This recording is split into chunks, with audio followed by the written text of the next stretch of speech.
Welcome to Soccer Morning on Backheel.com.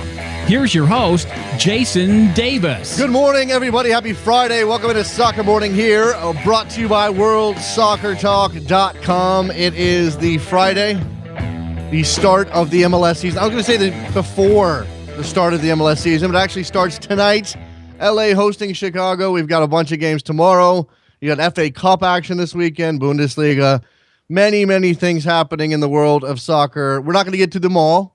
We'll try to get to some of them. Certainly, we're going to focus on MLS today. The plan, and if you follow us on Twitter, you've seen the audacious plan that we have laid out here at Soccer Morning. We are going to attempt to get the MLS 2015 season picks of something like 20 guys.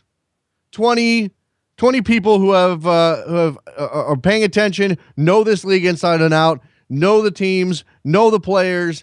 They're going to give us their MVP, their MLS Cup winners, their conference winners, their Shield winners, and maybe share a couple of thoughts on what they expect for 2015. Maybe we'll all just have a nice big hug that the CBA is done and that these teams will be playing actual soccer very, very shortly. Now, before we get to our rapid fire group of experts, should I even read the list, Trevor? Or is it just too many people? I feel like I should read the list just to let people know it's coming. Alexi Lalas first. We're going to get to Alexi Lalas here in about 8 minutes. I have a longer discussion with Alexi on a couple of things. Not just the CBA, not just the MLS season, but also Alexi's return to the booth. The man's going to be the color commentator, the co-commentator for Fox Sports, alongside John Strong. Their number one team covering MLS this season as they get back into the MLS game. So that's excellent news for Alexi. We'll talk to him about what that means, not only for him personally, but what that might mean for MLS in the long run. You know, Alexi likes to shake things up a little bit. He's the kind of guy that can step into that booth and get some people thinking, and that'll be a good discussion. Let's do a couple of headlines. I don't have a lot for you this morning again, and today is mostly about MLS. We're going to be talking with all of these guys about their picks. Actually, you know what? I'm going to do the list. Why not? I'm going to do a list. Charlie Boehm, George Qureshi from Howler, Phil Shane from BN Sport, Steve Davis, you know him from everywhere, Jonathan Tannewald, Philly.com, Andy Edwards of NBCSports.com, NBC Soccer, Brian Dunseth, color commentator extraordinaire, Andrew Wiebe from MLSsoccer.com, Matthew Doyle from MLSsoccer.com, Jimmy Conrad, the world-famous Jimmy Conrad, Kyle Martino of NBC Sports, Will Parchman of Top Drawer Soccer, Jeremiah O'Shane of SB Nation, and Doug McIntyre, my colleague at over the ESPN FC. See, it's a mouthful. It's trying to get it all out. Very difficult. All right, now it's time for the headlines. First up, Papa Cisse was in that spitting incident with Manchester United recently, and he has accepted the charges from the FA. Now, I'm always a little unsure about the process over there. When you accept the charges, does that just mean that you're admitting that you might have done something wrong? I'm not really sure what that means. He could face a 7-match ban for the spitting incident. That would obviously not be good for Newcastle United. We also have in the news Mohamed Salah leading Fiorentina over Juve in the Italian Cup yesterday. Big win for Fiorentina. Look, Coppa Italia, make of it up what you will, but beating Juve is always good for the confidence, whether it's in that competition or in the league proper. Zlatan Ibrahimovic, who happens to be one of my favorite players in the world, and not just because we share a birthday, says he's going to play for 8 more years. Now, explain to me, if I'm not mistaken, he's a little bit younger than me. He's 33 years old. He just turned 33 last October. 8 years is 41. The man's going to play until he's 41? Is that like humanly possible for a player like Zlatan? He's not an Italian, he's not an Italian deep lying playmaker. He's not Andrea Pirlo. He's not I don't know. Give me another 41-year-old player relative. He's not Cuauhtémoc Blanco. Maybe he can do it. It gives us plenty of time to get him over here to MLS, right? If Zlatan Ibrahimovic comes to MLS, would you want him here? Because I'm constantly thinking to myself, okay, it's Zlatan. Of course you want him here. But he's also Zlatan, and he's aging. And by the time he decides to come to MLS, his tank will be close to empty. He won't be the player he once was. We'll still have that retirement league stigma attached to MLS. Every single time an aging player, and Steven Gerrard's coming, that's great. Frank Lampard's coming, that's fantastic. Every time an aging player comes over, we have to ask the question of whether or not MLS is a retirement league. And I'm just bored of the conversation more than anything else. There may be some truth to it, but I am, but there is that. Whether or not it matters to the greater scope of MLS is an open question. Lots of games this weekend, as I mentioned. We've got the FA Cup, Bradford City and Reading tomorrow, Aston Villa and West Brom in that tournament as well. I'm looking here at today's games. Again, LA and Chicago in the MLS opener. You've got one game in Spain, one game in Germany, Stuttgart and Hertha Berlin. So look out for the American connection over there at Berlin, obviously. Tomorrow's matches, including the MLS matches, Queen's Park Rangers and Tottenham actually playing in the league in England. DC United and Montreal, Philadelphia hosting Colorado, Vancouver hosting Toronto in the Canadian matchup there. FC Dallas hosting San Jose Earthquakes, Houston Dynamo hosting the Columbus Crew. A sexy pick, the Columbus Crew, for MLS Cup this year. Portland Timbers hosting Real Salt Lake. In Spain, Bilbao and Real Madrid. There's something interesting there. Although Bilbao's been bad, they are continuing to advance in the Copa del Rey. Other than that, Germany, Hamburg and Borussia Dortmund. Keep eyes on Borussia Dortmund, obviously.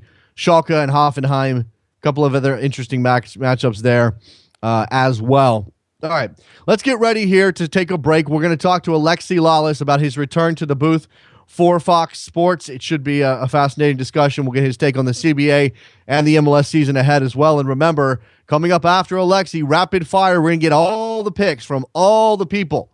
I think that's everybody. It's not everybody in MLS soccer or in the MLS universe, but it's pretty close.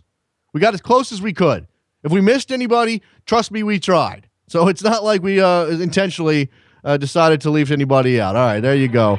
Let's take a break. Alexi Lalas coming up on the other side of this. It's Soccer Morning, brought to you by World Soccer Talk. Don't go anywhere. Be right back. Face in the crowd, you're talking too loud, but I can't hear you calling.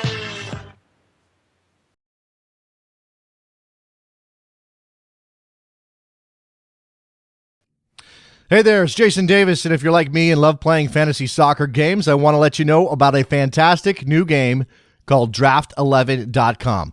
This is not your usual fantasy soccer game. Draft11.com is different for two major reasons.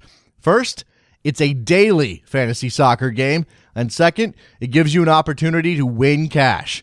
So instead of playing an entire season and competing against, say, the 3 million people who play Fantasy Premier League and winning nada, you can play Draft11.com over one match day against up to 10 people. And if your team wins, you win. Cash, not points. So go ahead and support our new sponsor that's helping bring Soccer Morning to you every single day.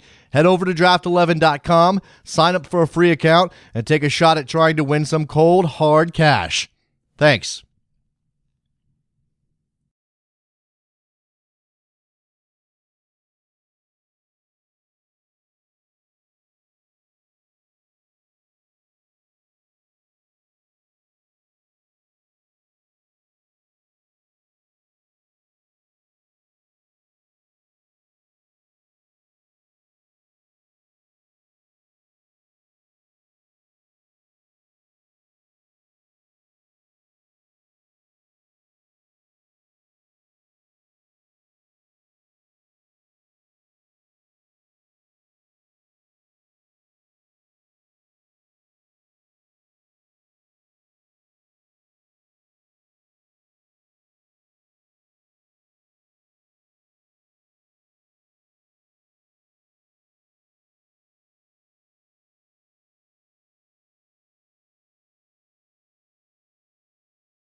Welcome back to Soccer Morning on backheel.com with Jason Davis. Here we go, back on Soccer Morning, brought to you by World Soccer Talk, and happy to have on the line a friend of the show from Fox Sports, Mr. Alexi Lalas. Alexi, how are you?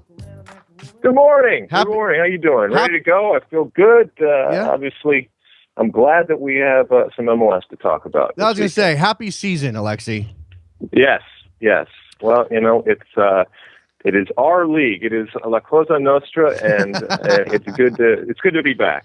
It is. Now I don't think everybody's gotten it out of their systems trying to figure out exactly what happened over the last, week or so with those guys in a room in DC trying to hash out exactly what this bargain was. And I'd be remiss if I didn't ask you, a guy who's been a player in this league, been management in this league, now you cover this league and you've been doing that for a long time, what you make of exactly what went down.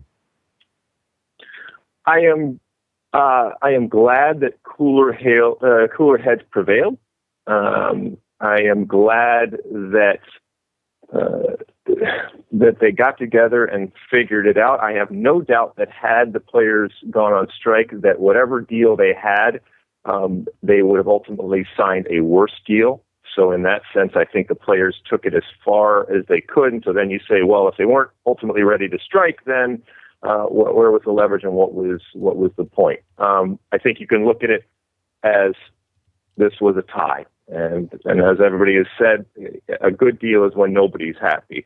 But even though it might be symbolic in terms of the free agency component of it, it still is a concession. And it still means that 5 years from now, by the way, not 8 years from now, but 5 years from now, they will be negotiating from a higher level than they would if they didn't get that concession. So that's a good thing as far as the players are concerned. I was interested to see that our colleague Ivis got some players on the record that were not too happy, which is not a surprise. We heard that there were players and teams that actually weren't happy. I wish they had put their name on it. I have no problem with them being unhappy, but it would be interesting to talk to them and to know who they are and to actually have them articulate why they were unhappy. And by the way, in the article, they said that they have nothing to lose. They've made their money. They're old, so they really shouldn't be afraid of putting their name to it. So those types of things were interesting to me, but at least we're playing. Well, isn't it always those guys who really, the stakes aren't as high for them anymore, who get to be angry about, not getting advancements. And it's a philosophical thing. It's a belief in what's right and what's wrong. And talking to fans on this show, yesterday, Alexi, it seemed to be a lot of people sort of processing whether or not they think the players got a raw deal. But that kind of ignores the power that the owners have in this situation. Well, the owners, the reason why the players have a job is because some owners got together a long time ago and decided to do this and decided it was going to be a long-term proposal, and the structure in place was something that they were comfortable with, and they lost a lot of money along the way. And we are at this point because of the decisions that they made and because of the commitment that many of them made along the way. It is their business. I believe that you should let people run their business the way that they see fit. And if you can come up with a better business, then do it and take them down.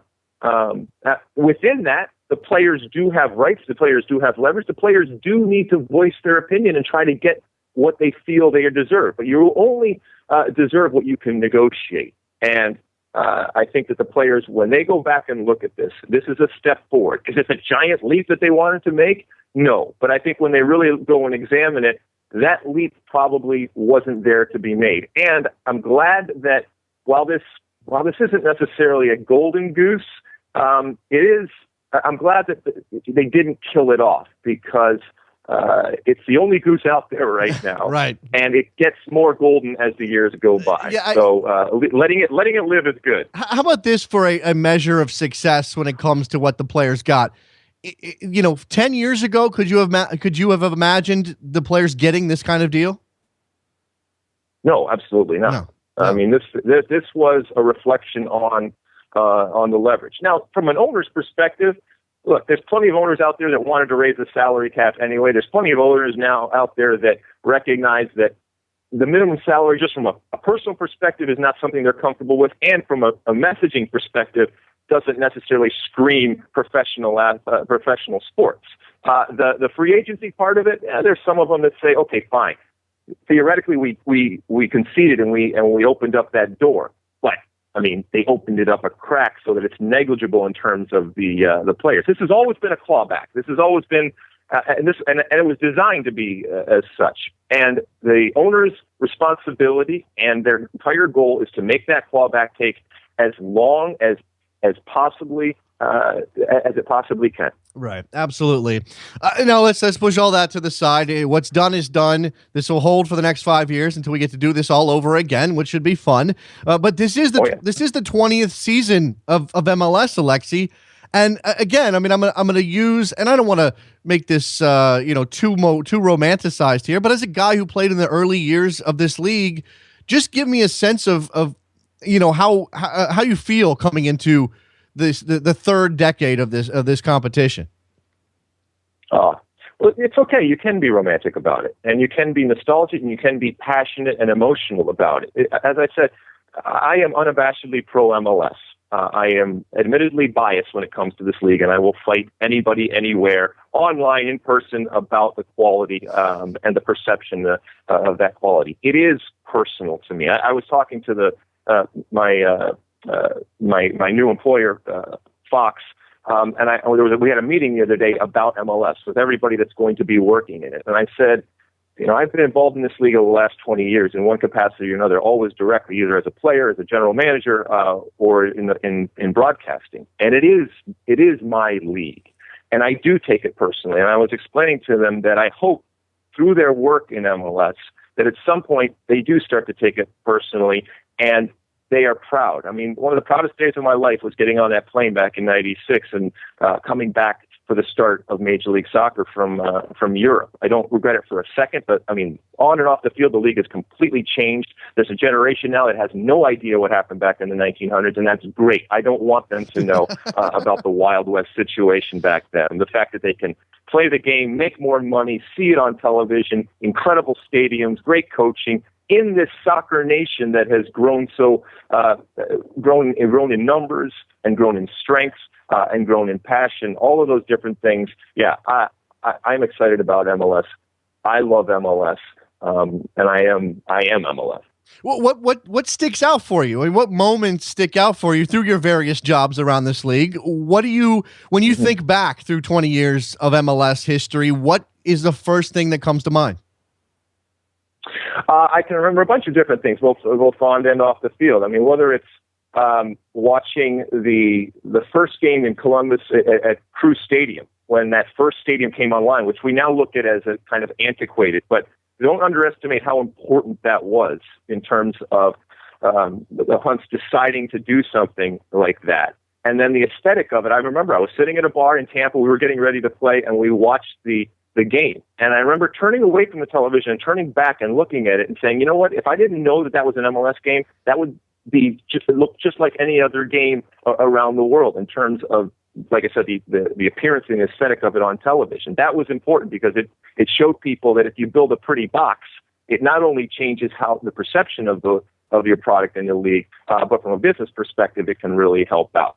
I remember years and years ago saying something publicly when I was a GM about the single entity structure and the fact that loosening some of the guidelines and the restrictions and taking those training wheels off would be good. And I remember getting what we'll call a love note from one of my bosses saying, hey, this structure has enabled this league to survive and has enabled you to keep a job. Now, we can argue about that, but there is a recognition going forward that the single entity structure, while it takes its hits, and many of them deserve, is one of the reasons why this league is still around. Whether you agree with it or not, I think you have to recognize that the business part of it was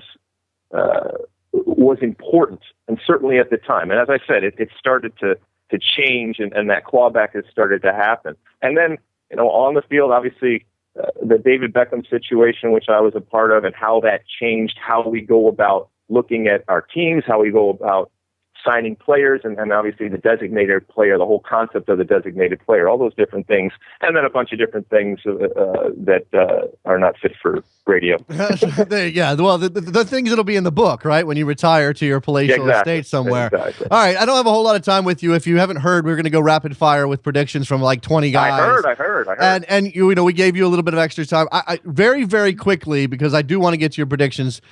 Give me your thoughts about getting back in the booth and calling games on a weekly basis for Fox.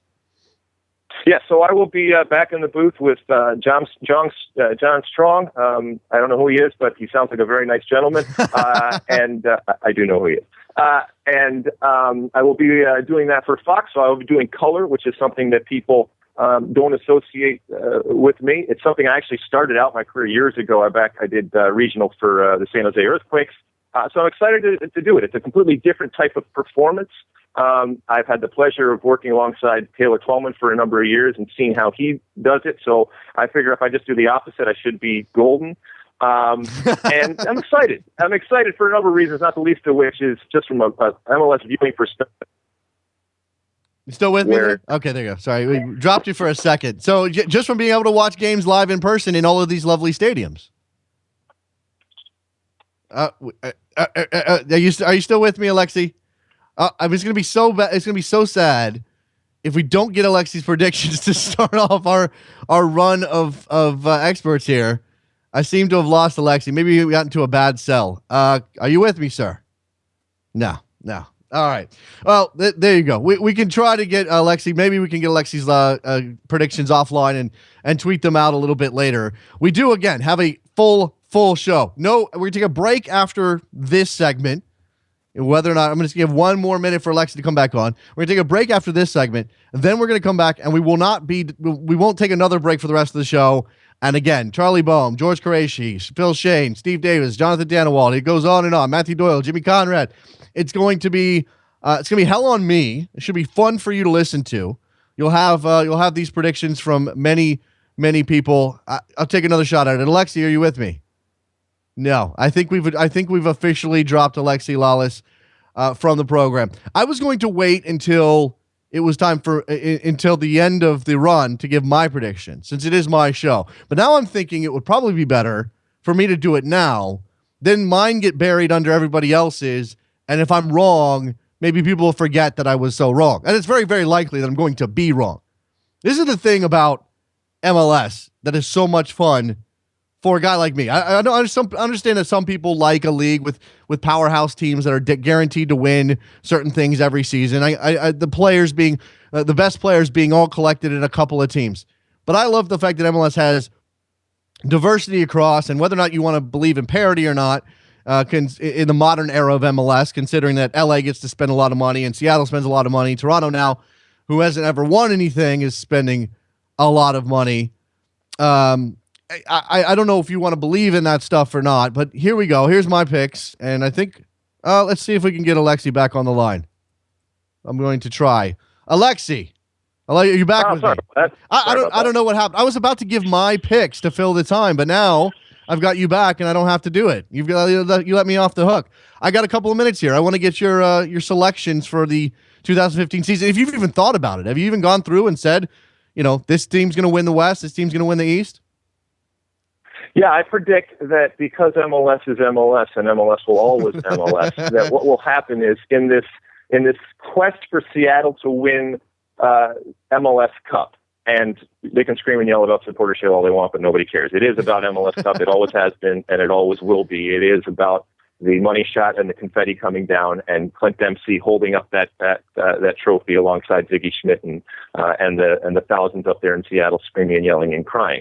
I predict that they will not win Supporters Shield, thus enabling them to finally win MLS Cup, and LA will win a Supporters Shield and lose MLS Cup. How about that? Okay, so obviously they can't play each other in MLS Cup, but you got the Sounders beating LA. I'm assuming, or the Sounders advancing past wherever LA is. Okay, so we've got LA finishing first in the West and winning the Supporters Shield. The Seattle Sounders winning MLS Cup. Who wins the East for you? I've lost track. Who's in the East now?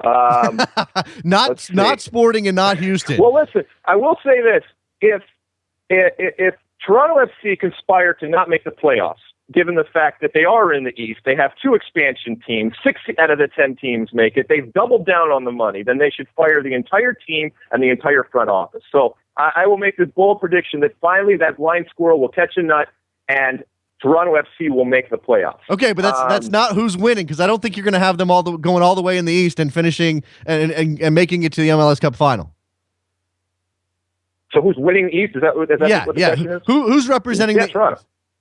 Toronto's going to win the East. Wow, that's a bold prediction. Let's do it. Let's go out on a limb. All right, who's your MVP this season? Let's see here.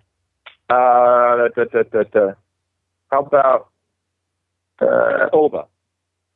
Oba Femi Martins wins the MVP. Yeah. Okay, I mean, obviously he and Clint Dempsey were fantastic last year. He nearly did. I mean, he was a finalist. If I'm not remembering incorrectly, it's been a long time since. It's one of the greatest attacking tandems that we've seen in MLS, and they take them on their shoulders. They ride them as they should. It should be fun up there in Seattle, and you've got them winning MLS Cup. All right, so I'm going to review with you before I go on, because we got that rapid fire list of guys. You've got the Seattle Sounders as the champions of MLS in 2015. They obviously finish. They obviously win the West in terms of the playoff bracket. You've got you got Toronto FC representing the East, which again I think is going to surprise some people. But hey, it's MLS and it's fun. You can pick whoever you want because you never know. And Obafemi Martins as your MVP. What else did I have here? And your Supporter Shield winner being the LA Galaxy, despite them not going all the way. Alexi, thank you very much for your time. Best of luck getting back, getting your feet back in the booth there and calling games week to week. Hopefully we'll be able to talk to you while you're on the road. Now, the trick, by the way, is that I'll go on all these different shows, and I'm just going to get different people. Oh, so absolutely. I'll blanket, and eventually I'll be right. So hopefully it's yours that I can come back. I've considered doing the same thing. Alexi Lalas from Fox Sports joining us, talking obviously about the CBA, his return to the booth, and picks for the MLS season. All right, here we go. We're going to line this all up. Charlie Boehm is next. We're going to get picks from all of these guys. It'll be a fantastic time. Soccer Morning brought to you by World Soccer Talk. Don't go anywhere. Be right back.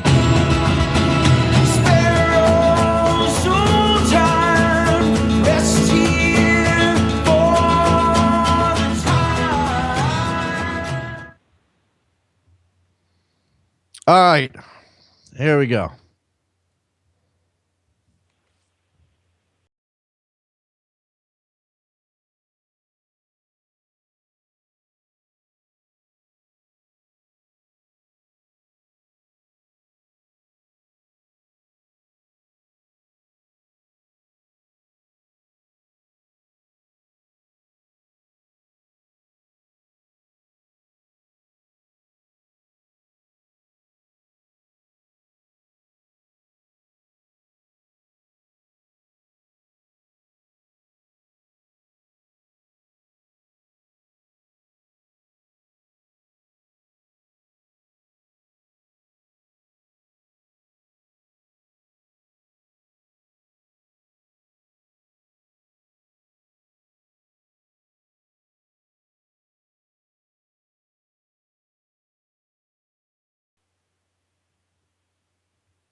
Welcome back to Soccer Morning on Backheel.com with Jason Davis. Here we go. It is the Friday of 1,000 Stars here at Soccer Morning, brought to you by World Soccer Talk. And let's fire right out of the gates here with Charlie Boehm from Soccer Wire, MLSsoccer.com, USSoccerPlayers.com. Charlie, how are you? Doing great, Jason. Thrilled to be a part of this. Thrilled to be a part of this. All right. You're the first one. I think that makes you pretty special. Charlie, let's dive right in. MLS season 2015 getting underway today. We got the CBA done. That's all in the past now. Let's talk about predictions. We've all got to make them. We have to be on the record here. So I'm going to start with your pick for the Supporter Shield. I got LA on this, Jason. I think they're going to be good enough this time in the regular season. MLS Supporter Shield winner, LA Galaxy. Okay. In that case, do they come out of the West? Who wins the West? Yeah, I think they're going to win the West, but I think they're going to fall in the playoffs. I think they're going to stumble and fall short of the MLS Cup, even though I think that's the trophy they value the most. I think they're going to wind up with the Supporter Shield this season. So who wins? Who comes out of the West to represent the West in MLS Cup final? I think Seattle's going to get over that hump this time.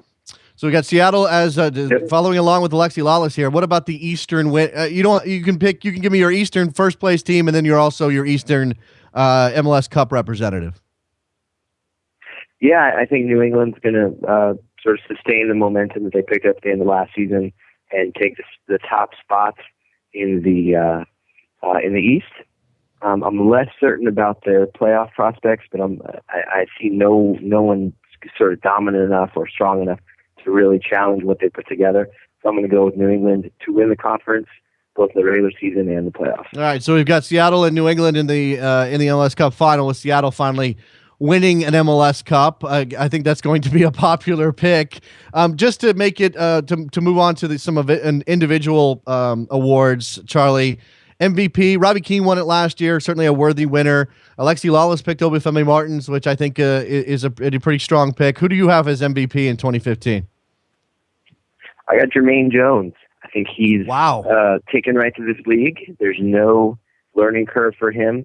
And while he's certainly going to miss some time with the national team, I think he's got the fitness and the mindset to sustain his form at both club and country. And I just don't see anybody that can really match what he does in the engine room around the league. He's obviously very important to New England, and if they're going to go and not only finish top of the East, but also go to a return engagement, that would be 0-6, Charlie. That's really rough on New England. It is. It's harsh, and I feel bad saying it, but I just think the quality that the West has, right down the list of teams, I think that's a crucible that is going to forge the MLS Cup winner again this year. All right, let me throw in a wild card before I move on to George Qureshi. Who's your surprise team? It could be a team that makes the playoffs that's not expected to, or a team that finishes high in the standings that we don't expect to be there. I'm also to say Orlando City, because I think they've done some good stuff, and I think they're going to have a great vibe around them. But expansion teams always hit unforeseen roadblocks. They always have troubles that they just couldn't plan for because it's their first go around. So instead, I'm going to pass that label to the Columbus Crew. I think there's still a few questions about Greg Berhalter's team, but I love what they've done. They've got some really good young talent. They've got another year to gel, so watch out for the Crew. Watch out for the Crew. Charlie Boehm from MLSsoccer.com, SoccerWire.com, USSoccerPlayers.com, CBOEHM on Twitter. Go follow him, Charlie. Best for the new season as you go about doing your job, and thanks very much for your time. Likewise, Jason. Good luck with the circus. Yeah, absolutely. There we go. That's Charlie Boehm from MLS Soccer and a couple other places joining us to give us his picks. Next up on the line, George Qureshi, editor-in-chief of Howler Magazine. George, how are you? I'm fine, Jason. How are you? It's good to have. It's been a while since we've had you on the show, George. I think we need to rectify that maybe in the future. Have you on for a longer period of time, but you're here to make us some MLS picks because we actually do have a season that's underway tonight in LA. I'm going to start in the same place I started with the other guys here. First and foremost, who wins the title in 2015? Oh man, it's hard to say. I mean, the LA Galaxy obviously is such a good team every year, but isn't it something like 9 out of 10 last MLS Cup champions are in the Western Conference this year? That does sound about right. I think that is right. Now that Sporting and Houston have moved over, everybody in the West has a title to their. There's like 7 or 8 teams that have titles to their names. I think it might be Seattle's turn. I mean, they've been pushing for so long, and they have every year such a good team. I don't know. I mean, I just have a feeling it could be Seattle. All right. Do you also have Seattle finishing top in the overall standings and winning the Supporters Shield for a second consecutive year? Or do you have somebody else doing that?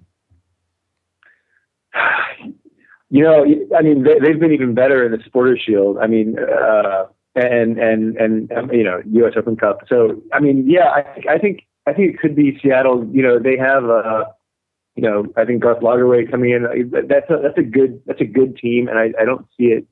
I don't think it's gotten worse. So yeah, I'm going to say Seattle. All right, Seattle wins the league, the title in the MLS Cup final. They win the Supporters Shield as well, according to George Qureshi.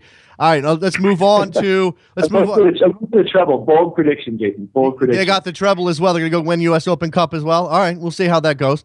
You also let's move to the Eastern Conference. No, there's you said 9 out of 10 MLS Cup winners, 9 of the last 10 MLS Cup winners in the West, but the East still gets to play some soccer. Who wins the East, both in terms of finishing first and representing the conference in the final? I thought New England was such a good team. I think they underperformed in MLS Cup, and I also really like DC United. Ben Olsen, man, what a turnaround over the last few seasons. Those seem like two of the strongest teams to me. But I think Frank Yallop is also a really good coach, and he's had a year in Chicago now. So I think that might, who knows? But and then there's Greg Berhalter, the Crew. They had a young team last year. It's going to be interesting. I don't think it'll be as competitive as the West, but it's still going to be an interesting conference. So who do you have in the final? You got to pick a pick, George. All right, I'm going to go with DC United. DC United in the final. Wow, that would be interesting. Let's see, MVP to make it about the individual awards. Robbie Keane last year. Who wins this year? I would love to see someone like Clint Dempsey, but I've already chosen too many Seattle guys. I don't know. I don't think NYCFC. I think it's going to take some time for that team to gel. But I think David Villa is such a good player. I would love to see someone like him do really well in this league. All right, there you go. And do you have a surprise team pick for us as well? Charlie Bowen went with Columbus Crew. I mean, I think Berhalter is a really good coach. He's got a good core. And yeah, I mean, again, like I think the Eastern Conference is a little weaker, so it won't be quite as hard to do well there. So yeah, I'll take the Crew. I think they'll be really good. All right. Do you have any wacky predictions you want to make for us before I let you go and move on? I mean, I don't know. The thing I'm really excited about for the season is to see Giovinco. And I have no idea if someone like him, he's in his prime. He's a very talented player. So I guess my wackiest prediction could be that Toronto might actually get their stuff together this year. But, that's probably wrong. All right. So, I mean, hey, Alexi went out on a limb and had Toronto in the final. So if you're picking them to make the playoffs, you're coming in behind Alexi on the audacity meter. George Qureshi from Howler Magazine joining us with his MLS predictions. George, thanks for the time, man. We'll have you back soon. Thanks, Jason. All right, there goes George Qureshi. Next up, and yes, this is getting a little crazy already. Phil Shane from BN Sport is on the air, a man who called MLS for a very long time and still keeps a watchful eye on the league. Phil, how are you? I am doing fine and dandy. Thanks for checking in. Are you excited for a season? Excited the CBA is done, that we're actually going to have some soccer this weekend in the United States? Absolutely. I know I talked to a lot of people, and some don't quite agree, some disagree vehemently, but I mean, having the chance to do World Cups, having a chance to do Copa Americas, the Clásico, which we're getting ready to do on BN Sports in a couple of weeks. For me, there's nothing like U.S. national team and MLS, and I am really excited. Yeah, they belong to us, Phil. I mean, that's the basic bottom line here is they belong to us. All right, the reason to bring you on, just like everybody else, to get your predictions for the 2015 season. Now, we know this is a notoriously difficult league to predict. We don't have a 2 or 3 team cabal who win everything, but I think Seattle is a lot of people's pick this year. You're going to have the Sounders in the final and winning their first MLS Cup? Not quite. And part of that is I'm wondering if Siggy is the coach to do it. I think he's a good, solid coach to get you there, keep you in there. But sometimes I think you need to have someone that's willing to roll the dice and go against the grain. And I think Bruce Arena has been able to do that in the past. I think there might be some younger coaches. I think Jason Kreis is one who will be there again, although I'm not quite sure this year. I think Seattle will be in the mix. I think it will probably, it doesn't take a brain surgeon to say they'll be top 2 in the West. I just have a feeling that LA is going to find a way to pip it even without Landon Donovan. So LA to win the title again, but do you have LA lifting the supporter shield, or is Seattle a regular season team? Seattle could be the one I'm going to keep my eye on. And again, it's that coach that is good and solid, but the ability to gamble at times. Peter Vermees in Kansas City has done so many has made so many changes in the offseason, not the least of which one out of his control, which is moving to a tougher conference. So I'm not quite sure, but I think they'll be in the mix, maybe in that 3rd place position out west. I'm not quite sold on Vancouver. after last year. I think that after the top two, there's a battle, and I think that Kansas City could sneak in. I would not be surprised to see the Supporters' Shield come from the West, although, again, you could argue that maybe a team like a New England, maybe New York, if Jesse Marsh can pull the pieces together, might have a better chance in the East by beating up on the expansion teams than in the West, where they'll be beating up on each other. But I would not be surprised to see Seattle win the Supporters' Shield, but still have a feeling for LA. The dark horses for me, it's hard to call Toronto a dark horse with all the money that they've spent. Let's call it maybe a dark Arabian, but it's going to be interesting to find out how they play together. But the team for me to keep an eye on is Columbus. Yep. I think Montreal maybe raised the flag just a little bit with their supporters behind them when they came to knock off Pachuca. Not quite sure that Klopas has all of the pieces yet, but I think they'll surprise. But Columbus, by keeping Higuain, bringing in some great pieces like Mabwati, et cetera, I would not be surprised to them maybe be the New England of 2015. I think Columbus is a sexy pick in that way. All right, let's move on to an individual award, the MVP. Robbie Keane has been the best player in MLS the past couple of years and deservedly won an MVP last season. Who's your pick this year? I think he'll do well. I think that they probably need something. I wouldn't be surprised if they try and pick it up mid-season, even in addition to Gerrard. I think Giassi's really going to step up, and I think without Donovan, he's going to be a good foil for Keane. I think he's going to prove that last year was not a fluke. However, for me, the player that this is all set up for is Michael Bradley. Ooh. He has help next to him in someone like Cheru. He has guys up front with Javinko and Altidore, and I think that if they get any defense behind them, that Toronto has a very good chance to finish top two, at least top three in the East. And I think Michael Bradley's going to be like he's on the playground, just picking out all the toys. Phil Shane, one of the great American play-by-play voices calling this sport for beIN Sport these days. As you mentioned, Classico coming up in a couple of weeks. I always enjoy your calls. Phil, thank you very much for your time and your predictions. Always a pleasure, Jason. Have the best. There goes Phil Shane. Now let's move on to Steve Davis out in Dallas. He's working at Soccer Gods and World Soccer Talk, and he's calling games for FC Dallas and doing radio as well, radio show ESPN Soccer Today in Dallas. Steve, how are you?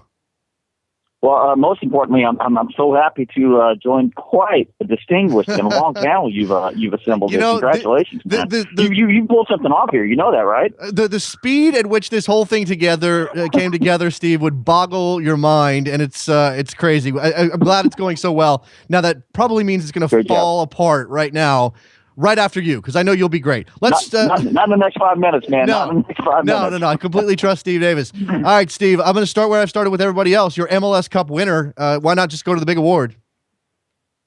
I guess we have to start by saying, well, we all picked Portland this time last year. So let's just kind of throw that out there as an indication of all our prognostication skills. Man, you know what? I think. I know it's a boring pick, but I think the Galaxy is a smart pick. Until somebody proves to me that they understand how to put an MLS roster together with the big monies and the small monies, until somebody proves me they can do it better than Bruce Arena, then I know it's a boring pick. But the caveat there is that I do think that everybody in the West is just through the season and then into the playoffs just going to beat the heck out of each other. And that's going to impact the Supporters' Shield race, and it will impact eventually, I think, where we hold MLS Cup 215. So that's the kind of caveat there. Does that mean you're going to throw a Supporters' Shield pick over to the East because it's a little bit of a different situation? Yes. I think that's going to happen. I think it's going to be DC or New England, and if you nail me down, I'll say it's New England because I like the team and I like Jermaine Jones a lot, and I like the fact that a good team got better, I think, with the addition of Juan Agudelo. They really addressed a need there. DC, if DC were to find another striker, because who knows where Eddie Johnson's at and all that. If DC finds a striker in the summer, it could be DC. Right now, I'll pick New England. New England for the Supporters' Shield. New England winning the Supporters' Shield. Do you also have them coming out of the East again and representing that conference in the MLS Cup final? I guess I'll have to. If I'm going to pick them, I have to pick them. To win the East. I just think, as I said, if DC gets a striker, it changes. Everybody else in the East, you look at them, you can really identify a weakness. I think as Charlie said a while ago, or a couple of other people might have indicated, the two expansion sides, great players, and if Zavi comes in, that changes it too. But depth is going to get them at some point. Toronto, I'm done picking those guys until they prove it to me. I guarantee last year they'd make the playoffs.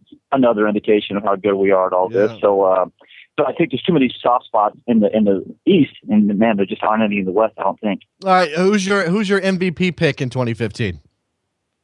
Well, so now you talk about Jermaine Jones again, and I'm always one writing, and I've heard a bunch of us kind of lament this that it always goes to goal scorers, and sometimes I don't think maybe center backs and a great holding midfielder and orchestrating midfielder gets the credit he quite deserves. So it's a tough call, but I think Jermaine Jones is really going to drive that team. People are going to recognize it. He's got the name. He's got the charisma. And so this might just be the year that a holding midfielder wins it. And I'll say it's going to be Jermaine. Got 2 picks for Jermaine Jones in MVP. That's pretty strong for him.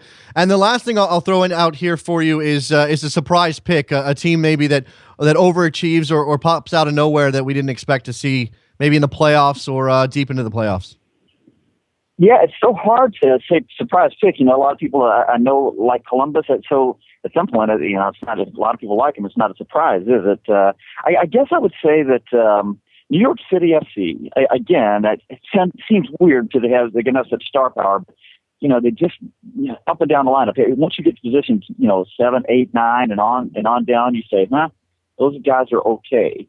But I think if they get Xavi, that elevates everybody else, pushes everybody else down the line and kind of where they are on the roster. And I would say they might be the surprise team if they get Xavi in the summer. Steve Davis, working out in Dallas, doing many, many things these days. Follow him on Twitter. It's Steve Davis 90, right? Yes, sir. That's correct. There you go, Steve. I appreciate your time and your picks. Hopefully we'll talk to you soon. Can't wait for it all to start. Thanks for having me on. Absolutely. It starts tonight. Steve Davis gone. Next up on the line, Jonathan Tannewald from Philly.com. John, how are you, sir? Good morning. How are you? It's busy. My heart's racing 1,000 miles a minute right now. We're getting 7.5 inches of snow on the ground over here. Are you kidding me? There's a foot outside my door right now. Jonathan, the season still starts tonight, whether there's snow on the ground on the East Coast or not. We're gonna start with the big time pick as always. MLS Cup winner 2015. Who you got? I got Seattle. I don't know why, because I should know better, but I do. And that's a matter It's a matter of Seattle never really quite getting it done in the playoffs. I think a lot of people are of the opinion that LA knows how to navigate the playoffs. Well, Seattle is obviously a great team with great talent, can go win the Supporter Shield. So I'll ask you here. If you have Seattle winning the MLS Cup, are they also going to win the Supporter Shield, or you have somebody else? No, I don't. And by the way, I think Seattle's winning the MLS Cup. The number one reason why I think they're winning is because Landon Donovan's gone. Ooh, interesting. All right. So who wins the Supporter Shield? New England. And it's that. I think that logic kind of works. Again, a lot of people picking a team out west, and Seattle did do it last year, but you add Sporting and to a lesser extent Houston to the west. You've got the 2 expansion teams in the East. I think it's very likely that the Supporter Shield winner comes out of the East instead of the West. All right, so do you also have New England representing the East in the MLS Cup final again and therefore losing it again? I think so. That said, if they're playing at home, it's a toss-up between New England and Seattle. But as I've been tweeting this morning, 90% of the predictions that I've made in my life have been wrong. And it's impossible to predict MLS in March. I love it, though, John. I really do. I love trying to pin down exactly. I can throw my picks together and think about them. I'll think, okay, logically speaking, who's the team most likely to navigate this season? We don't know about injuries. We don't know anything. And I can spit it out. If Montreal signs a striker in the middle of summer, it blows up the entire Eastern Conference. There you go. There's that as well. All right, let's recap here. I just want to make sure I got this right. You got Seattle winning the Cup, but New England winning the Shield, and New England going to MLS Cup, which means hosting MLS Cup if they win the Shield. Your MVP. Michael Bradley beats Kaká by a hair. So you've got Michael Bradley. Lack of hair. This is the second pick for Michael Bradley, and I'm not saying it's a bad pick, but I would like your. I mean, we're getting some I don't know, we call Michael Bradley a holding midfielder for Toronto FC. I don't think that's his role. He's a little bit more forward-thinking than that. But Jermaine Jones has also been picked a couple of times. That's an off-the-board pick a little bit, John, in a league where you score the most goals, except for Bradley Wright Phillips, you usually win the award. Michael, MVP in MLS, for better or worse, is often a sentimental vote by a lot of the people who vote in it. And if Toronto makes the playoffs this year, that's going to factor into a lot of people's thinking. I think they will, easily. I think Orlando is going to make the playoffs. I know a lot of people are skeptical of them, but I think they're going to win games single-handedly because of Kaká, and I think that Brian Roche and Kyle Larin are going to have big years. I also think Amobi Akugo is going to have a very big year. I think Bradley and Kaká will be the two leading finalists for MVP, and again, for better or worse, how many times in history has the MVP award gone to somebody not American? Do you have, this is true, do you have Toronto in the playoffs? Do you have Orlando in the playoffs? Yes. Do you have Toronto in the playoffs? I certainly do. Okay, well, by a process of elimination, before I let you go here and move on to Andy Edwards, by process of elimination, that means you're keeping some pretty big teams out of the playoffs in the East. I am. And so give me, I'm curious here, I haven't done this with anybody else, Orlando, Toronto, New England, give me your three other teams. Orlando, Toronto, New England, New York City FC because I really like Jason Price. I think Chicago.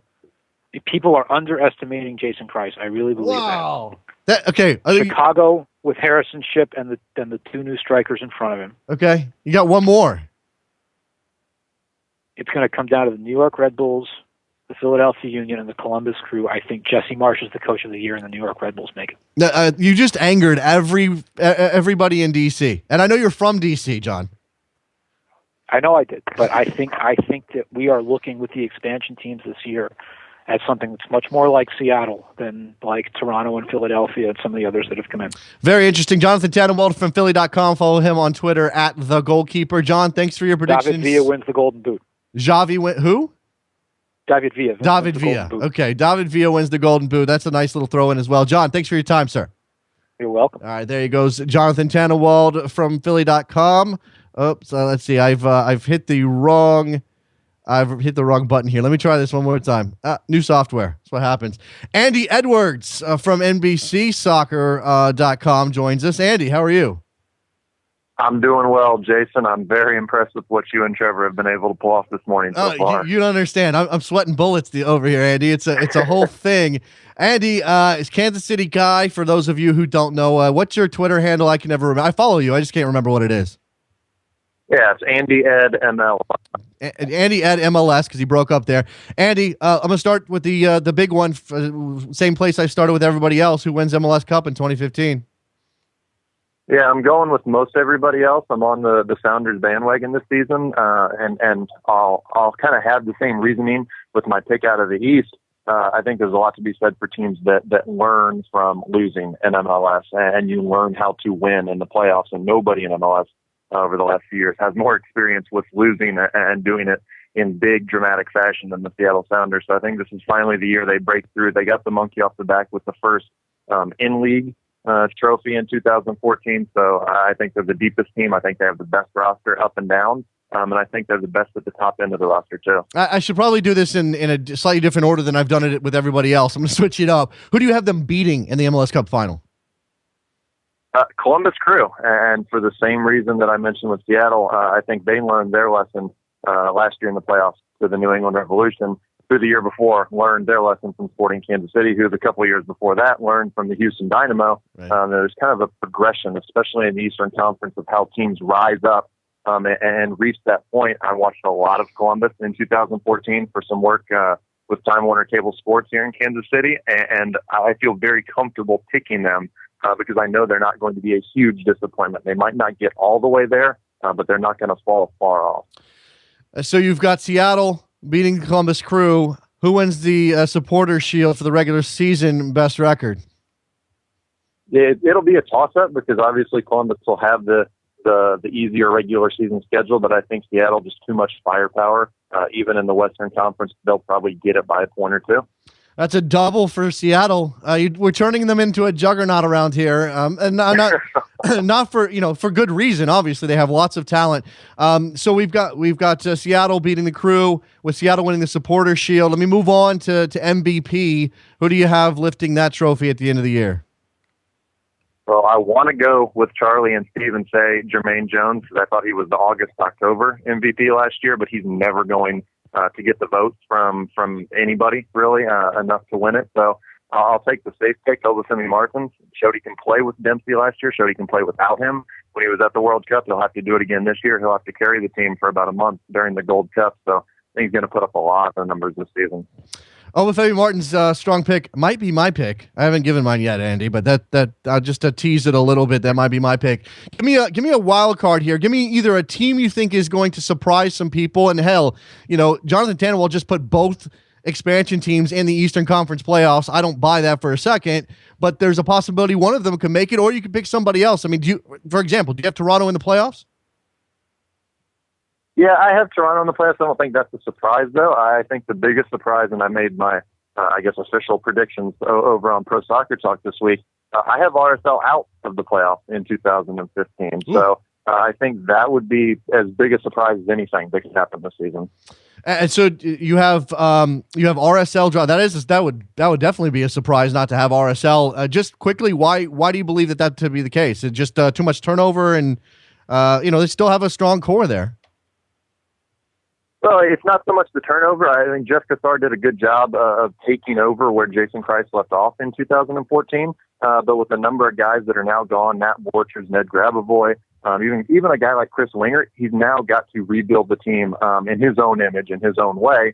And that's, I think, a much bigger challenge than taking over something that he was a part of for a number of years under Jason Kreis. And I think that's going to be a big, big challenge for him. Andy Edwards from Pro Soccer Talk over at NBC Sports, and follow him on Twitter, Andy Ed MLS. Andy, appreciate the time, and good picks, man. Good picks. All right. Thanks for having me on. Best of luck. There goes Andy Edwards. Next up on the line, as soon as I can find the button here, is our friend Brian Dunseth, color commentator extraordinaire. Obviously, follow him on Twitter at Original Winger. Dunny, what's up, man? What's going on? You guys are doing an amazing job. No, I appreciate that. Oh, no. He was giving me so much love, and we seem to have completely lost Brian Dunseth. It had to happen eventually. I'm going to drop that call because, yeah. So let's try to get Dunny back on the line. In the meantime, here we go. This was always going to be my filler, my pick. So while we try to work Dunny back on the line, I'm going to give you my picks. My MLS Cup winner in 2015, like everybody else, Seattle Sounders. I think they finally break through. I do have the Supporter Shield going to the New England Revolution, though, which, again, like Jonathan Tannenwald, requires New England to beat Seattle at home in New England. Or, sorry, Seattle would beat New England in New England. And I think Dunny's back. Dunny, you there? Dunny. Are you? No. All right, he's not back. Whatever's going on with Dunny's phone is causing some problems here. Yeah, that's nervous laughter. I'll fully admit to that. Let me get back to my picks while we try to line up the next one here. Eastern Conference winner. Eastern Conference. I'm sorry. I just got my own picks wrong. I do have the Seattle Sounders winning MLS Cup, but I don't have the New England Revolution in the final. I have the Columbus Crew in the final. A little bit like Andy Edwards with those picks. In terms of the individual award, MVP, I got Obafemi Martins winning that. Again, like Andy Edwards, I think he has shown that he can play with Clint Dempsey alongside him and score goals and create chances. And without Clint Dempsey, he can do it as well. And then I got a couple other picks. I haven't thrown at other people. My coach of the year is Greg Berhalter. Obviously, that makes sense if he's going to go take his team to MLS Cup in 2015. So there you go. All right, we're working on the next slide, the next guest here. Whether we can get Brian Dunseth back or not, I'm not so sure. But let's see what we've got going on here. Just hold on one second. Things are going nuts over here. There we go. All right. I think I understand what's happening. Well, it's just not working very well. We got coming up a little bit later. Coming up next, Andrew Wiebe from MLS Soccer, and then Matthew Doyle, the armchair analyst, will join us. Jimmy Conrad, Kyle Martino, Will Parchman, Jeremiah O'Shan, and Doug McIntyre closes it out. Big show with all of these guests giving us their picks for the 2015 Major League Soccer season, because, yes, it is starting. It is underway. Again, I'm trying to figure out where we are in our list here, getting the next guest lined up, whether we can get Dunny back or not. I'm still waiting on that one. In the meantime, give us your picks on Twitter at Soccer Morning. If you want to pick all of the things I'm asking our guests and you want to throw some stuff in, again, surprise picks, or whether or not you've got a team that nobody expects to make the playoffs or to challenge for a playoff spot up there. For example, I got the Montreal Impact in the playoffs. I came away impressed from their win over Pachuca. Can they do that all year? I don't know. But they certainly seem to be a resolute team, and Frank Klopas is a guy who knows how to coach in this league despite finishing last year. I think he'll figure it out. I think they'll get themselves above those two expansion teams, for example, and we'll figure out there. All right, we're going to have to skip Brian Dunstan. Sorry about that, Dunny. Andrew Weeby's on the line. What's up, Andrew? I am. My phone works. So it you does. Can let Dunny know that my technology is set, ready to go. I got my picks. Yeah, and you would expect Dunny to have the greatest and the latest, wouldn't you? You would, but maybe those mountains there in Salt Lake City are blocking him. Who knows? Right. Maybe it's drinking with Dunny early in the morning. He's having trouble with those buttons. Yeah, absolutely. I don't know if everybody knows about that, but that's one of the best things to happen in American soccer in a very long time. Andrew Weeby from MLS Soccer. Andrew, I'm going to start with you. I'm going to start with MLS Cup and who wins. I think that why beat around the bush here? Yeah, I think I'm going FC Dallas. That's what I picked on the site. I've been hearing a lot of Seattle Sounders from you guys, and I just have so many questions about that back line. I feel like Oscar Pareja, this is his year. You see him take every single year. His teams take a big step forward. I just think he's going to have that team believing. And while injuries have been an issue for Dallas in the last couple of years, Mauro Diaz, the ultimate number 10 China doll, they're healthy to start the year. I think Matt Hedges is maybe the best defender in MLS, top to bottom. It's very, very good. I think they take it. I think Fabian Castillo takes a big step forward. And then going against them, a former Hunt franchise in the Crew. Ooh. I'm with Andy Edwards. I think they take a big step forward this year. So Dallas Crew, Dallas takes it. Yeah, I got the Crew in the final as well. And I'm surprised that nobody's mentioned FC Dallas to this point. I mean, I've certainly got them in the playoffs. I think I've got them third in the West. And they're capable of even being better than that. Yeah, I think so for sure. I mean, you saw them push Seattle to the very brink in last year's playoffs. And, you think back to the beginning of the season when they had Mauro Diaz, they were the best team in the league. They had the best record. They seemed to be firing on all cylinders. They lose Mauro. They kind of have to figure out a new identity without him, and they go pretty much counterattack. And, of course, Fabian Castillo takes a big step forward. But even he kind of trailed off. I think he's the type of guy that has the potential to get 15 with Mauro pulling the strings. And maybe I'm just desperate to see a full season of Mauro Diaz. I think that's probably it. But, boy, if they get it, I'm not putting I think the odds are with them. I think they got a deep young team. That's pretty interesting. All right, so you've got FC Dallas coming out of the West against the Columbus Crew. So the Hunt Derby there, I guess is what we'll call that. Who do you have winning supportership? The former Hunt Derby. The former Hunt Derby. That's right. The Crew are no longer a Hunt product, a Hunt property. Who do you have winning supporter shield? That one's a little bit tougher, and I've waffled on this. I've gone back and forth. I just don't trust Dallas for that full season. Like I said, with the injuries, I'm going New England on this one. Okay. I think once they get Jermaine Defoe back in the fold, I think it's just a full season push from them. I think Andrew Farrell will settle into that center back position. I don't think he'll be a downgrade from Soares. Now he's going to be more aggressive, and they got to figure that part out with both he and Gonçalves both wanting to go attack the ball farther up the field. But I think once they have Jermaine Jones, they're probably the best long-haul team in the league with Juan Agudelo in the mix. So I'll give it to them. It's just the playoffs don't go quite as well this time around for Jay Heaps and the Revs.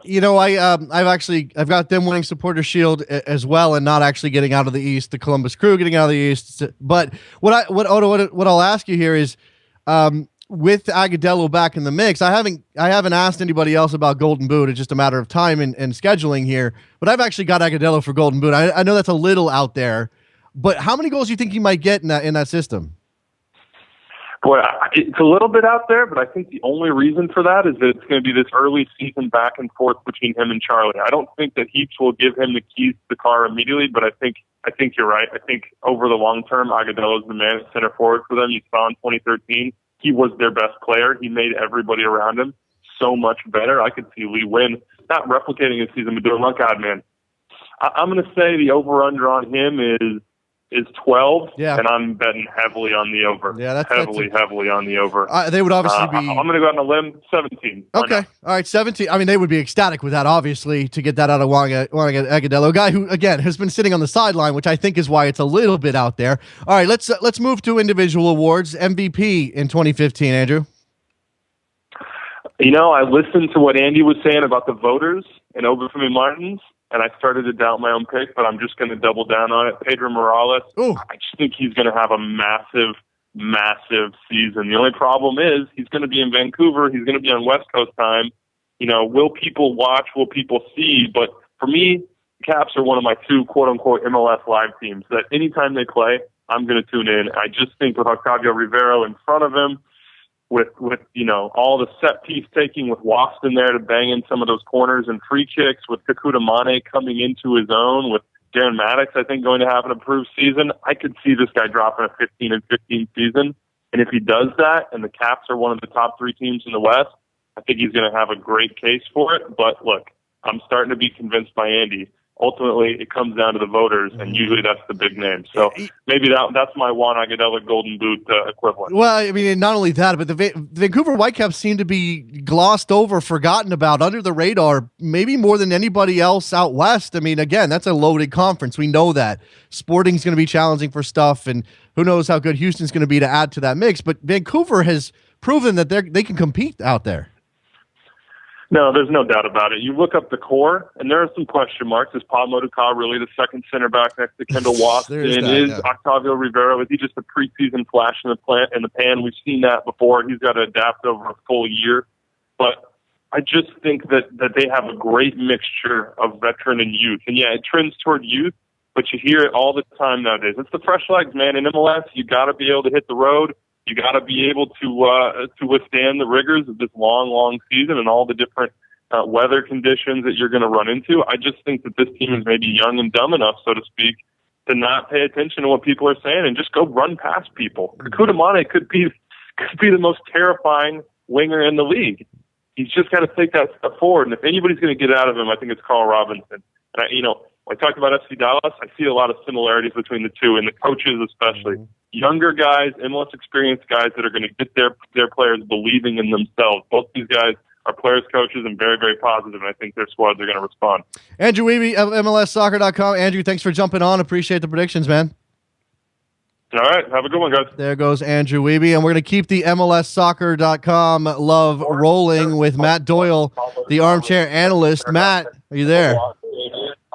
I am. I'm right here. Okay. You had the show on. I think that was the show. I'm glad you're following along if you are. That was the show in the background. All right. So you've been listening to I know you've already made your picks. I'm just kidding. I was going to say you listened to everybody else's picks to decide where the winds are blowing. MLS Cup in 2015, Matt. Who you got? Well, I got.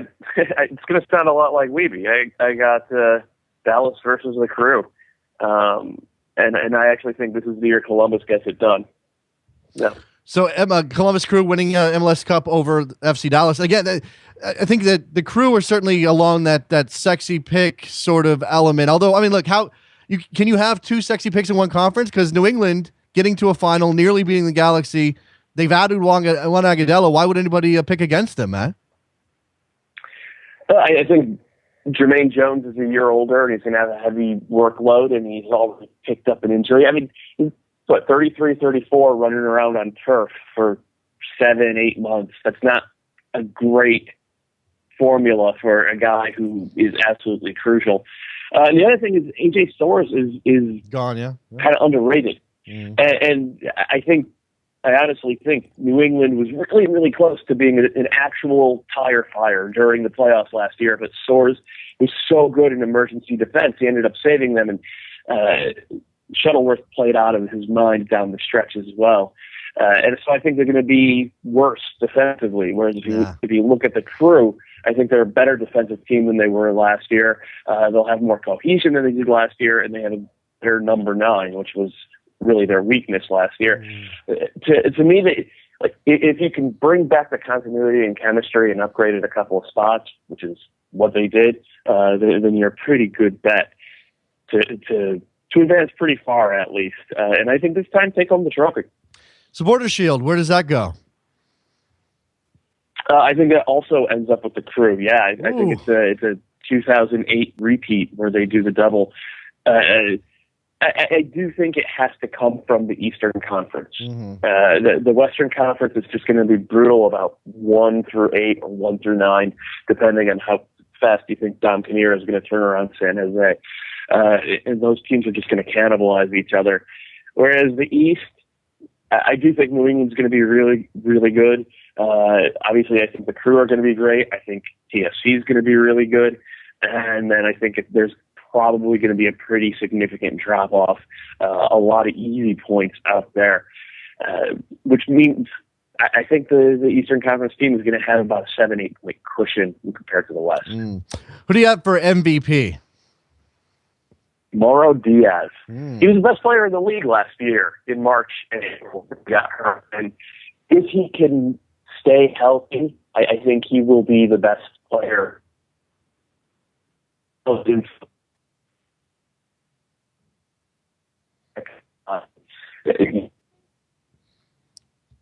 Phone's breaking up a little bit, Matt. Let me see if it comes back here in a second. Mauro Diaz is your pick for MVP. I think we all got that part. All right. It looks like we may have lost Matt Doyle from MLSsoccer.com, the armchair analyst. Very good to have him and his picks. Thanks to him for coming on. Let's move on. It doesn't stop. I can't stop. Jimmy Conrad is on the line. Jimmy, how are you? I'm good, Jason. How are you? How's the campaign going, my friend? The campaign is going strong. You know, we think we got Ohio in the bag, and we know that's a swing state. So, you know, anytime you want to get nominated or for any kind of position in this country, Ohio is very important. Absolutely. I think everybody focuses on Ohio, especially when it comes to Hall of Fame votes for whatever reason. Jimmy, you're here to make some picks. MLS is happening in 2015. It starts tonight. I'm going to go the big one, as I've been doing all day here. MLS Cup winner in 2015. Who is it? Oh, it's going to be hard to get away from the Galaxy. You know, I know they're going to lose Landon Donovan, and that's going to be a big loss. But Jazzy Zardes, I think, will help fill some of that void. Steven Gerrard, obviously, to pick up some slack, especially from a leadership position, even though he's only showing up in July, I think. So they're the ones, they're the champions. Until somebody can come in and knock them off, they're my top choice to win MLS Cup. And let's be honest, I think everybody here in the league and on the East Coast doesn't mind going to LA in December for MLS Cup. No, it was so nice last year. Oh, it was amazing. Especially after Kansas City the year before, Jimmy. And so you've got it very much to be the champs. You got to beat the champs, and you don't have anybody beating the champs. Who are they? Not at the moment. I mean, Seattle Sounders are always, always there. They're always in the conversation, and I think they've earned that right to be in the conversation. New England Revolution, I think it's going to be more difficult for them this year. I think people were like, oh, let's see what these guys are about. And they did a good job, and they're not going to sneak up on anybody this season. Kansas City, I think, is a little bit in transition as they lost Rulian Collin. I think that's going to hurt them a little bit more. Their goalkeeper situation is still uncertain. And those are two big spots, you need to have in your team if you want to win games and win a championship. Well, I mean, look, we're talking about winning MLS Cup. Who do you have? I had something and I lost it. Who do you have coming out of the East then to challenge LA and ultimately lose to them in the final? Well, it could be New England again. I think they're going to be right up there doing their thing. I think the Red Bulls, Jesse Marsch is going to do a good job with the team. I think they're going to be organized, and obviously they're going to be in transition after losing some influential guys in Henry and Cahill. And obviously Mike Pecky, just the shock of not having him around the organization is going to be different. I think they're going to make the playoffs. I really like the Columbus Crew. I really like what Greg Berhalter's done with the team. I think they're ready to take that step. They seem like kind of this season's New England Revolution, where people could still sleep on them a little bit. They know they have talent, but I think he's done a really good job with the team, and I think it's New England or Columbus, to be honest. I remember what it was, and it was that last year New England, they went 8 games. They lost 8 games in a row at one point. They had long winning streaks, 5-game winning streaks a couple of different times. They either win or lose for them, which I think maybe colors our perception of how good they were last year, especially, and they had a good playoff run. You can't take that away from them. So I've got New England. I mean, despite all of these things I've just said, I've got New England winning the Supporters Shield. Jimmy, who's getting that trophy? Wow, that's a good one. I mean, the Galaxy having to deal with some CONCACAF Champions League and any ambition that they have to try to win the double in the U.S. Open Cup. Seattle likes to try to win all those competitions as well. That takes some time and energy out of you to try to compete at a high level for all those trophies. Not to say that New England's not going to do that, but I think that's a solid choice. It always seems to be a team that focuses more on the league than the outside competition. So I think it's Seattle, L.A., and New England really for the Supporters Shield. I don't know if anybody else has the depth maybe to really push on and try to capture multiple things. So it's one of those three teams. It's one of those three teams. You didn't actually make a pick. That was well done, Jimmy. That's what I do. I'm a faux journalist, Jason. I think your expectations are too high for me. Maybe. How about MVP? You gonna make one pick for MVP, or you got like 5 guys? Well, I don't know. I mean, I think. I just put out an MLS preview yesterday on Kick TV, and I'm like, I have friends on every team, and they're just going to call and give me shit about, like, how did you pick me 9th? Like, you picked our team to get 9th, not only like 9th overall, 9th in our conference, So I don't know. In terms of MVP, that's a tough one. I think if Diego Valeri from Portland was going to be healthy from the start of the season, he would have been right up there. Right. He's a guy that I think could do it. Obafemi Martins, I think this is his last year to really, obviously, his legs are really, really fast, but he's still putting a lot of mileage on those legs. I think this would be his last year to really push for that. And I think that as each kind of game passes, him and Clint Dempsey get stronger and stronger and have a better relationship. So I could see Obafemi Martins getting in there. But Robbie Keane is so good, and I think we're going to see how much of an impact the loss of Landon Donovan is going to have on his game, and kind of get into the spots. Because when you have Landon on the field, just defenders have to concentrate on where Landon is, and that opens up space for Robbie.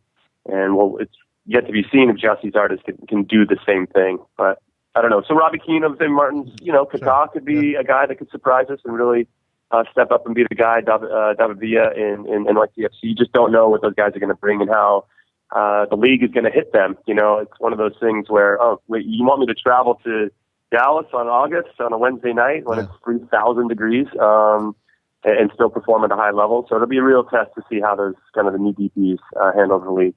Jimmy Conrad from Kick TV, faux journalist extraordinaire, as he already said, out there campaigning, and rightfully so. Go give again, as you say, give the man your vote, but really just give the man your support. He needs it these days. Jimmy, thanks for the time. I love it. Honestly, the whole premise of me running to try to get into a Hall of Fame cracks me up. And the best part is that people are actually taking me serious. Like I know I can raise my hand and say I didn't have a Hall of Fame career. Like I can readily admit that. And there's like 15 guys alone in that ballot that deserve it over me from a playing perspective. But I'm thinking my good looks and charm could be really the X factor in all this. Hey, look, Jimmy, you scored a goal against Mexico. I think that gets you in right there. I think that's all that matters. That's all that matters. I agree, Jason. Thank you so much. Jimmy, so I'm getting back on my campaign trail. I kind of let you in behind the curtain. But, I'm adamant that I'm a strong candidate, and I deserve to be in the Hall of Fame, if only so you can hear my speech. Absolutely. I can't wait. Jimmy, thanks so much for your time and your picks, man. Hopefully we'll talk to you soon. All right, thanks, Jason. There goes Jimmy Conrad from Kick TV, again, campaigning for the Hall of Fame. On the line with me now from NBC Sports, Kyle Martino. Kyle, how are you? What's up, Jason? How are you? I'm flustered because there's just so many things happening today. There's a lot going on. It's like speed dating. That's exactly what it is. We're speed dating our MLS predictions here at Soccer Morning. Kyle, first and foremost, great work at NBC in general. I mean, as always. Excuse me. Oh, thanks, man. And again, we bring you on. You're a Premier League guy now. I mean, I know you played in MLS for a very long time, but, you're a Premier League guy now. How much time do you get? I know. This is the first time I've fished out of water in MLS, right? A little bit. So that being said, I know you're paying attention. I know what's going on here. Give me your MLS Cup pick for 2015. Oh, so if I'm going like the nepotist in me, I'm going to go that it's going to be LA Galaxy and pull the screw in the final, but then I'm going to move on to thinking about it a little harder and say that Seattle. I just, same team as last year. best regular season team from last year. And Ziggy's got a fever, and the only cure is not more cowbell, but an MLS Cup. Yeah, every year we talk about when Seattle comes up just a little bit short, and I know they won the Supporter Shield last year, and that's a big deal, but it's not the same as MLS Cup if you hear Alexi tell it. Every year they come up a little bit short. You wonder, maybe it's time for Siggy to move on. Maybe they'll make a change. They've given him a lot of time, and it's fascinating because the expectations are so high, Kyle. So if they can actually... That continuity and that time they're giving him, and I think Clint Dempsey healthy with a chip on his shoulder, I like it. I just think it's looking good. All right, so you've got Seattle winning the title. Who do they beat in the MLS Cup final? Since I already did the nepotism, that's not going to happen of LA Galaxy Columbus Crew final, which by the way could very much happen. Could very much. I'm gonna throw New England in there. I love what Jay Heath's done with that team. Talk about chip on their shoulder. I mean, never winning an MLS Cup, and we're just there. I think they get there again. You've done the same thing many other people have done, and that's put New England in the final and losing another final. That would be 0 for 6. I know. 0 for 6, Kyle. That is rough. Red fans are going to hate me. All right, so Seattle beating... I think that's Taylor Twelman on the other line getting ready to yell at me. Seattle beating New England in the final. Supporter Shield. Do you think Seattle can win that again and get to a final? Yeah, I do. I just think they're going to be so strong. I think Ozzie Alonso, maybe a question mark as we saw him kind of with injuries and falling off a little bit, not as impactful as he was in the past, but I think he's going to be back healthy. Mm-hmm. You just look at the team. It's going to be the team we saw last year, just with lessons learned and chips on their shoulders. So you've got Seattle winning a double. That's a popular pick around here these days. Yeah. In terms of MVP, does that player come from Seattle? Is this the year that Obafemi Martins wins it? Yeah, no. I think Clint Dempsey has a good shot at it, to be honest. I want to throw in a complete left field has like 0.5% chance of happening, but I'd love to see it happen. Giovinco. The Toronto thing, everyone's waiting for that project to fail again. But the Atomic Ant, small dude in the league, like very Schelotto-esque MVP shout there that maybe he can make something happen. Giovinco, obviously a very talented player, not getting a lot of time at Juve leading up to his move, and you don't know how that team's going to gel, Kyle. And I guess then my question would be, I'll leave you with this, is who's your surprise team? Can you make Toronto a surprise team considering how much money they spent? Yeah, totally. Because everyone, even though they have Michael Bradley, bring back Josie Altidore, Giovinco, all the money they spent, everyone still thinks that it's going to be a team that doesn't make the playoffs again. And I think making the playoffs should, that's the default. That's the minimum that you expect from this team. But I think that you could look at them as an underdog to kind of go far in the postseason. And so do you think that Greg Vanney's the guy to get that done? I do. I really like Greg Vanney. I played with him with the U.S. team. I'm still close friends with Robin Fraser, who he and Greg are very close, and I would pick Robin's brain all the time about Greg and things that were going on up there. And Robin was the architect not only at Salt Lake as an assistant, but at New York as well, and thinks very highly of Greg Vanney, and so do I. Kyle Martino of NBC Sports. Yes, he is doing a lot of Premier League stuff, but you know the man. He played in this league. He likes this league. He knows this league. Don't forget about me.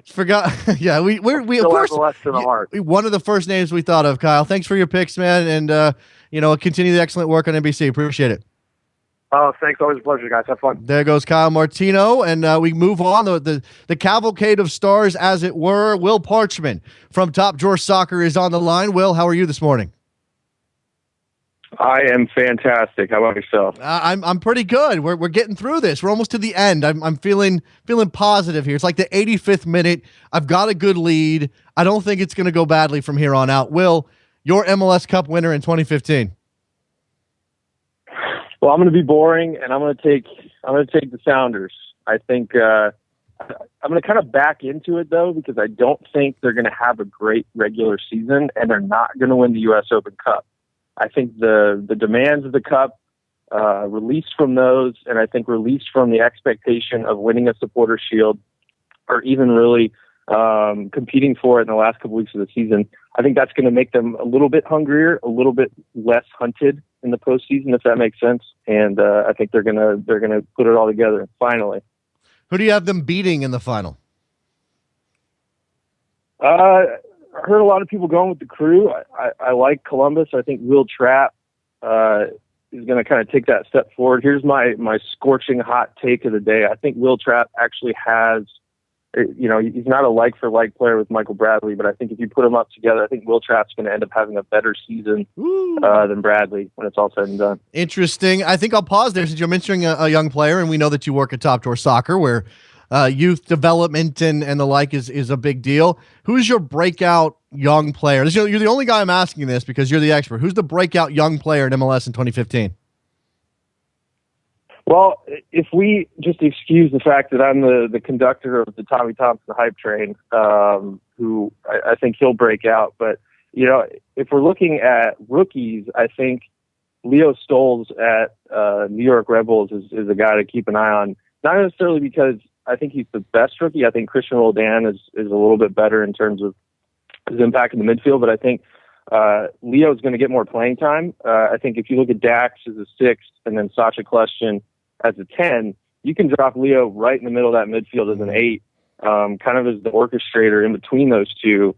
And Rebels don't really have a guy who has his skill set. And so I think he's one of maybe the 3 or 4 guys in the entire rookie field who has the tools to play in March. Yeah. And I think he should. I don't know if he will, but I think he has the ability to play more than maybe any rookie in the league this year. I like hearing that because I picked him for Rookie of the Year, so that's good. Who wins? Who wins the Supporter Shield this year, Will? I'm going to go with the Crew. I think they can put it together. I think it starts with their back line. I really like what they have, the pieces they have defensively. But as I mentioned, Will Trapp, I think, is just going to explode onto the scene this year. He had a great year last year. He tailed off a little bit towards the end, but I think he's going to put it together and put up numbers. Let's just say they'll be worthy of international reporting. Interesting. And your MVP? I'm gonna also go backdoor on this. 2 words: Darlington Nagbe. Whoa! You just exploded my head, Will. You just exploded my head. Go ahead. Yeah. I think Nagbe had such a bizarre year last year. He only had 1 goal, and it was late in the season. He got fouled 87 times. I think he's on pace to shatter the record for number of times he's been fouled. And, obviously he's got to kind of sidestep that. But I think, Portland is kind of an off-the-radar team. I mean, you look at their striker situation, with Audi, and it's not fantastic. But I think Nagy's in for a huge rebound here. If you look at some of the things that he did, U.S. Open Cup, he just shredded the Sounders. And, I think with the benefit of, a healthy off-season, I think he's going to come back and put in maybe a 10-goal, 12-goal, 10-assist kind of a season, and I think Portland's going to really benefit from it. Nobody's really talking about Portland. I don't think they're a contender for the Cup, so to speak, but I think they can really make some noise and challenge in the West. Absolutely, I think they've improved their defense enough to be a player out in the West. It's Will Parchman from Top Drawer Soccer. Appreciate the picks and enjoy the season. We'll talk to you soon. Yeah, buddy. We'll see you. There goes Will Parchman. So we are headed on forward here. Jeremiah O'Shan of SB Nation. Jeremiah, how are you? Yeah, good. How are you? Yeah, you sound like you're in an airplane. Maybe you're piloting a jet right now. What's happening? I am in the car with my 2-year-old daughter, actually. Oh, that's even better. All right, let's get this done then, Jeremiah. A 2-year-old's more important than MLS. Who's your MLS Cup winner in 2015? I'm going with the full-blown homer pick, and I'm going to say I think the Sounders are going to finally win the MLS Cup. And who they beat? Who do they beat in the final then? Ooh, that's a good one. I really like the Crew, man. I know they're kind of the sexy pick, but I think the Crew and the Revolution are the 2 best teams for me in the East right now, and I'm definitely I'm doubting Toronto FC until they prove me wrong. All right, fair enough. Do you have the Supporter Shield going to your hometown team as well, or is somebody else? No. I think that's going to come out of the East. I think the Sounders can get off to a slow start. I'll go with the Revolution. Okay, fair enough. That's actually my pick as well. I'm totally on board with that. MVP in 2015, Jeremiah. Ooh, MVP 2015. It's the Revolution win the Supporters Shield. You got to go with Lee Win, right? Well, yeah, or you could imagine that Juan Agudelo could have a big year, or Jermaine Jones could be the engine that pushes them forward. I got a couple of Jermaine Jones picks for MVP this year. Yeah, that's a good point. But yeah, I'll go with Win. Okay, so you got Seattle winning the title against the Crew in the final, New England winning the Supporters Shield, and Lee Win with an MVP. That's the first pick for Lee Win as MVP on the show today. Do you have any surprises for us, teams that you think might overachieve or come out of nowhere? What do you make of the expansion teams?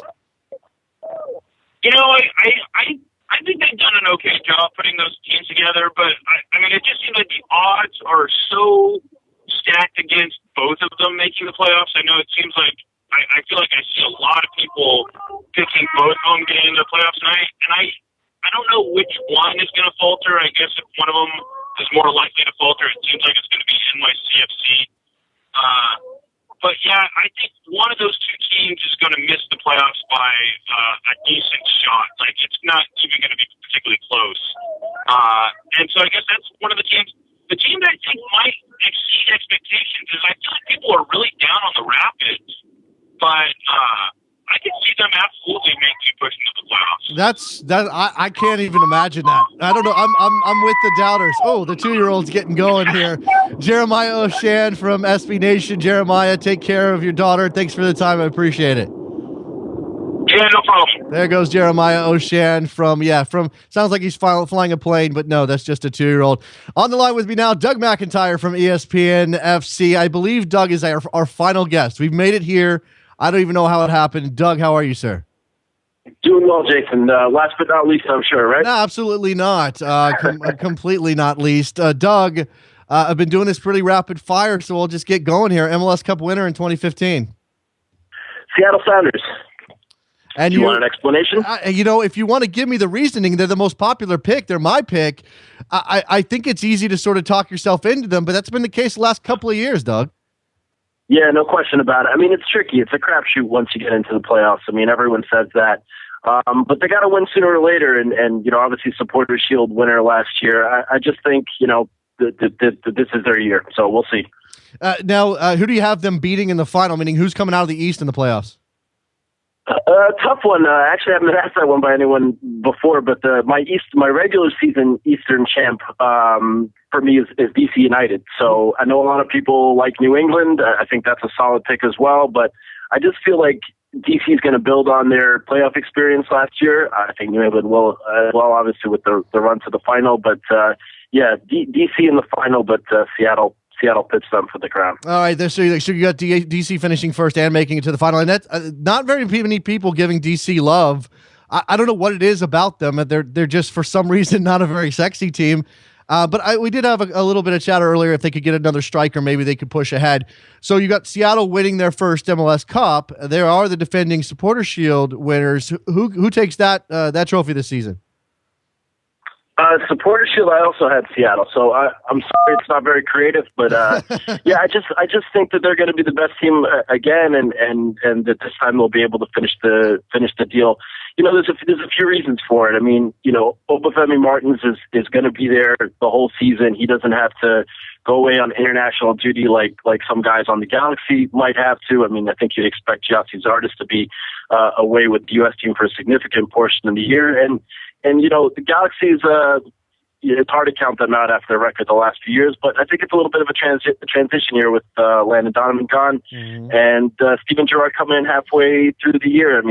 Most players take some time to acclimate, and, the exception really is Robbie Keane, but there's only one Robbie Keane. So I think that coming off a long European season, Gerrard will do well, but it might just take a little bit for him to get going. I think we'll really see his impact next season as opposed to this one. So you don't buy the logic that the West is going to cannibalize each other and that the Supporters Shield will come out of the East?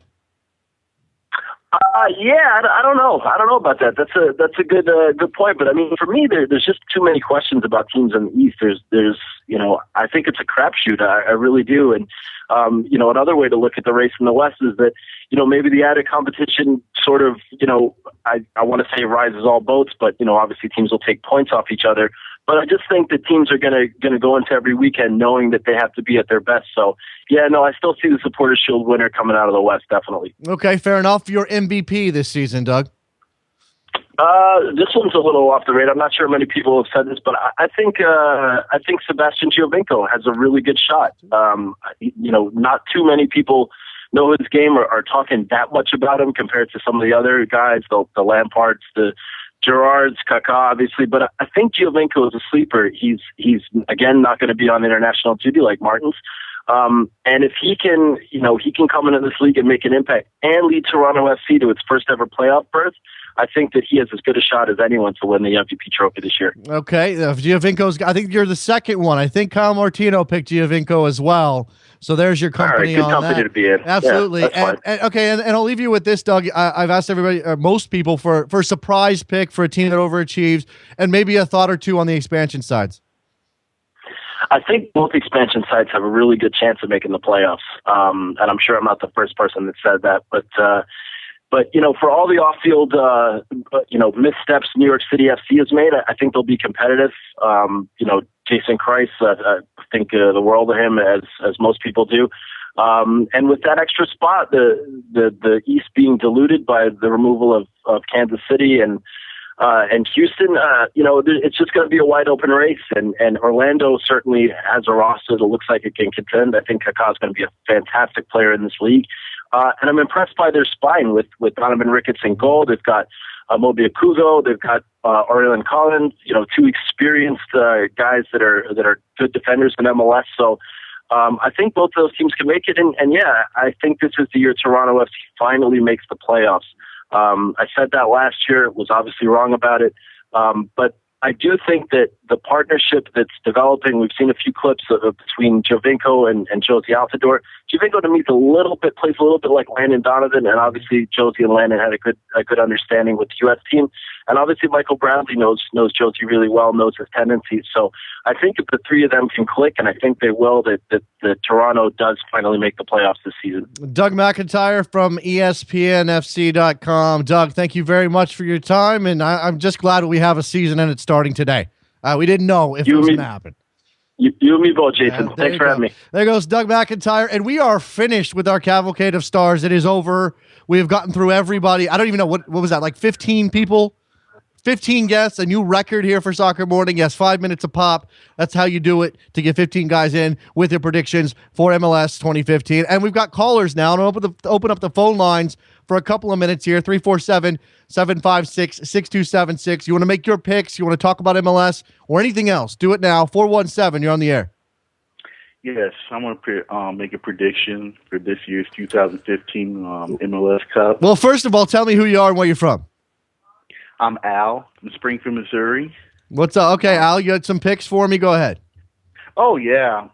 I'm going to pick New England to beat Seattle to win the MLS Cup. I'm actually going to kind of pick the rematch of the Super Bowl, two cities, but I'm staying with New England because their roster is full of talented players. You got Lee Nguyen, Jermaine Jones.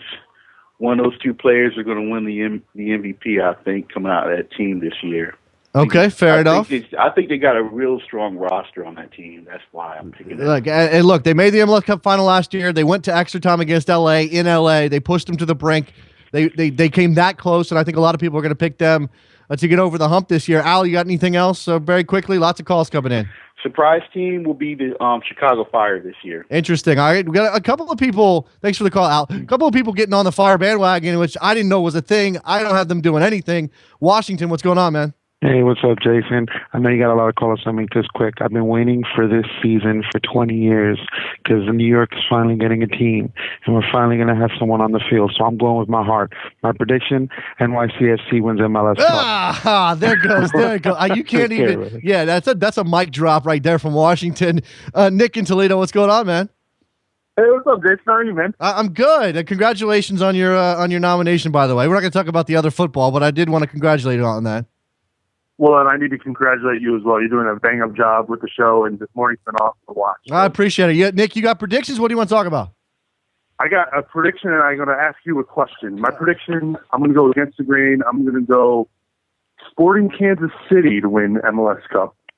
All right. I don't think a lot of people are on Sporting. They got to move out west. They made a bunch of changes. It's going to be an interesting year in Kansas City. Go on. And my question for you is, what is one team in MLS that didn't make the postseason a year ago that you think will this year? That did not make the postseason. Let me just pull up my predictions for 2015 here. I've got in the East, I've got Columbus, New England, New York, D.C. Here it is, Montreal. Yeah, I said this earlier. I know I'm going out on a limb pretty significantly. They finished last overall in 2014. But again, I came away impressed with what they did against Pachuca. And they may not be a sexy team. They may not play great soccer. And no Marco DeVio means they need to find some goals. But I don't know. I think they may have something there in Montreal, Nick. So there you go. I'm going San Jose. I think they've got a lot of momentum with a new stadium, a new coach. They've got a lot of changes out there, a lot to be happy about out in San Jose. So I'm going with them. Nick, you know my rule. You know my rule. It's never doubt Dom Kinnear. I mean, and the guy, look, you guys got a new team, and as you said, a new stadium out there in San Jose is going to bring some enthusiasm. I don't know if he's going to get over the hump, but you wouldn't be surprised if he somehow managed to get San Jose in that 6th spot and they made some noise in the playoffs. You wouldn't be shocked at all. No, Nick. Well, hey, I'll get out of here. Great job this morning. Love your show. You know that, and we'll talk again soon. I appreciate the call. There goes Nick in Toledo, and also I've got the Timbers back in the playoffs in 2015 as well. Bill, what's going on? Jason, how's it going? I was going to say we're great past 2 weeks. You've had all your guests, and then you top it with today's show. Yeah, I mentioned this to somebody, one of those guests. I don't even remember who. It's such a blur. We literally conceived of that idea at the end of yesterday's show and pulled it all together. Trevor Hayward deserves a standing ovation for getting that all lined up. So credit to him. Bill, what else is on your mind? All right, I'll give you my picks. All right, go for it. I'm going New England in first in the East, LA in first in the West, one in the Shield. I think Dallas is going to upset LA in the playoffs.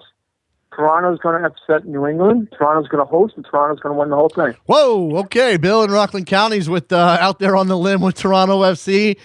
Again, I think it's a matter of people don't believe in them because they haven't done it yet, Bill. How can you believe in a team that's going to consistently disappoints when they put all of this effort into it? I think it's just all going to come together this year. All right, fair enough. Bradley's going to be unbelievable. I would have had my MVP as being Bradley. But like all your other guests, they should have known this. Midfielders never win MVP. Win. No, never win. It's going to be Josie. Okay. Josie's also going to be MVP. All right, Bill from Rockland County. Winner and MVP. With a lot of Toronto love. Thanks for the call, man. Appreciate it. You got it. All right, there you go. Vince from Toronto, you're going to be my last call. You can't even be the guy who gives all the Toronto FC love. Bill already did that. He stole your thunder.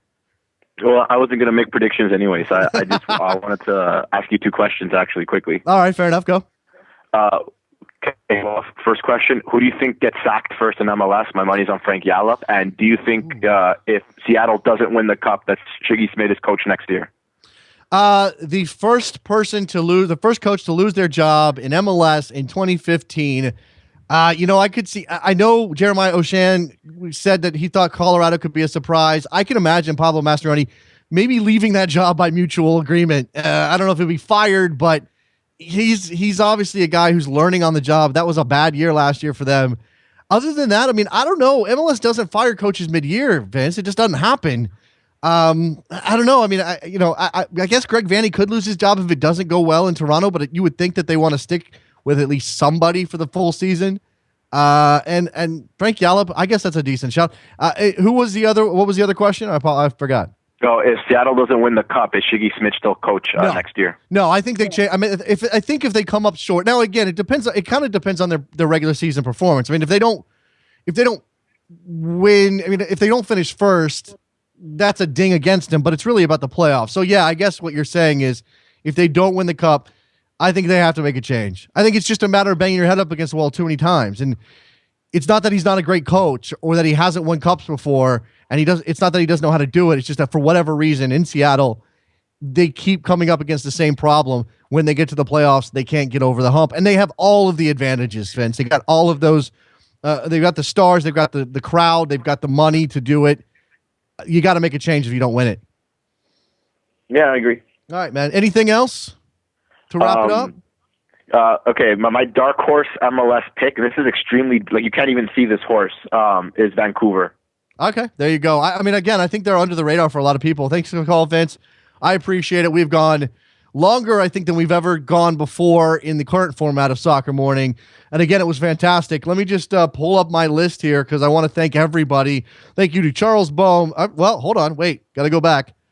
Thank you to Alexi Lalas, Charlie Boehm, George Qureshi, Phil Shane, Steve Davis, Jonathan Tannewald, Andy Edwards, Brian Dunseth, who was kind of on the air, Andrew Wiebe, Matthew Doyle, Jimmy Conrad, Kyle Martino, Will Parchman, Jeremiah Oshan, Doug McIntyre, and everybody who called. Thank you very much as well.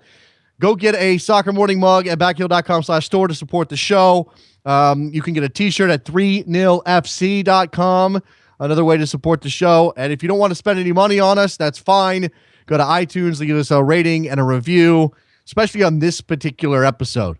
And go to Podcast Awards. That's right, podcastawards.com to vote for the show. We're up there in the sports category.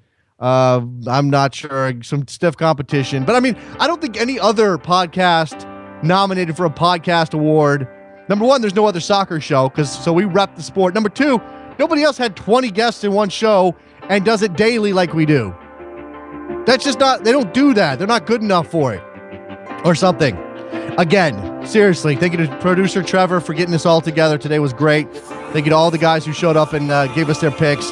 Enjoy the MLS season. We'll be back on Monday. We'll talk about the whole weekend. We won't have 20 guests, but we'll have a good time. See you then. Bye.